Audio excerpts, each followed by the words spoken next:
இனி இவனுக்கு சுகம் கிடைக்க போகுதா? அப்படி எல்லாம் ஒண்ணும் இல்லை. இனி உன் தலையெழுத்து அதுதான்ப்பா. இது மாறாது. இது நீ வாங்கிட்டு வந்த வரம், இது உன்னுடைய தலையினுடைய எழுத்து. இதெல்லாம் மாறுறதுக்கெல்லாம் முடியாது. இத்தனை வருஷம் மாறாததா இனி மாறப்போகுது. இத்தனை வருஷம் சரியாகாதா இனி சரியாக போகுது. கண்டிப்பா என்னாலும் நீ உயிரோடு இருக்கிற நாள் வரைக்கும் இதை சுமந்துதான் ஆகணும். இந்த பிரச்சனை உனக்கு தொடர்ந்துட்டு தான் இருக்கும். ஆனா வேதம் சொல்லுது, ஆண்டவர் ஒரு நாள் அந்த மனுஷனை வந்து தொட்டு கர்த்தர் நிரூபிக்கிறார். என்ன நிரூபிக்கிறார்னா, என்னைக்கும் இப்படி இருக்காதுப்பா.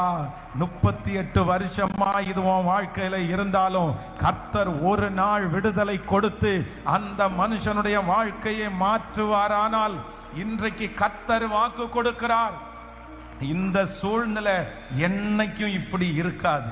எத்தனை நாள் நான் கையேந்துவேன் அப்படின்னு நிறைய பேர் உங்களுக்கு சொல்லலாம். நான் கையேந்திரதை விட்டுட்டு கொடுக்கிற ஒரு நாள் எனக்கு வராதா அப்படின்னு நினைக்கலாம். கர்த்தர் இன்னைக்கு தீர்க்க தரிசனமா வாக்கு கொடுக்கிறார். ஆகிலும் என்னாலும் அப்படி இராது.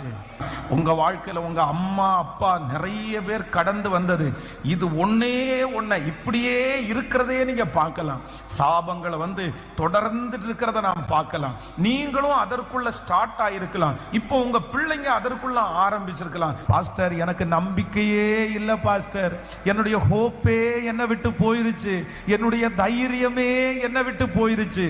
10 டைம் ஏமாத்தியாச்சு பாஸ்டர், இத்தனை டைம் ஏமாத்தியாச்சு பாஸ்டர், ஆனா என் கண்ணுக்கு முன்னாடி இப்ப நம்பிக்கை வர மாட்டேங்குது. என் வாழ்க்கை இப்படியோ இருந்துருமோன்னு எனக்கு பயமா இருக்குது. ஆனா கர்த்தர் திரும்ப திரும்ப வாக்கு கொடுக்கிறாரு, நீ மனசை தளர விட வேண்டாம். ஆமே, நீ இந்த சூழ்நிலையை பார்த்து கலங்காத. இது என்னைக்கும் இப்படிதான் இருக்கும்னு யாரு சொன்னாலும் பரிசுத்த ஆவியானவர் இன்றைக்கு உங்க கரத்தை பிடித்து கர்த்தர் வாக்கு கொடுக்கிறார். ஆகிலும் இந்த பிரச்சனை, இந்த சூழ்நிலை என்ன